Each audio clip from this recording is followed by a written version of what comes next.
আজ দুপুরের মেনুতে বেগুন দিয়ে, কাঁচা লঙ্কা চিড়ে, কালো জিরে দিয়ে ইলিশ মাছের ঝোল, পাতলা করে, বেশি না। আসলে সর্ষে বাটা খেলে অম্বল হয়ে যায়, তাই জন্যে মাছটাকে প্রথমে নিয়ে এসেছিলো, একটু বড় না, ছোটোই পেয়েছে, তাই মাছটাকে একটুখানি হালকা করে বেশি দিলে কিন্তু মাছের হচ্ছে যে তেলটা থাকে, গন্ধটা বেরিয়ে যায়।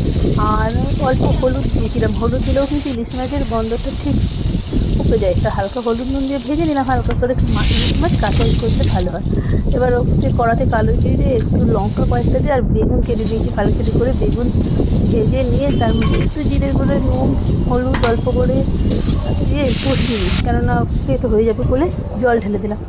ওই পাতলা ঝোল, তার মধ্যে ইলিশ মাছগুলো ছেড়ে দিলাম। তারপর ফোটার পরে এত সুন্দর মোমো করছিল গন্ধ, ওই আর একটু লঙ্কা দুটো তিনটে বেশি ফেলেছিলাম, ওই দিয়েই পাতলা ঝোলের বেগুন দিয়ে দারুণ। কার কার ভালো লাগে জানাবেন। আপনারাও কি এরমভাবে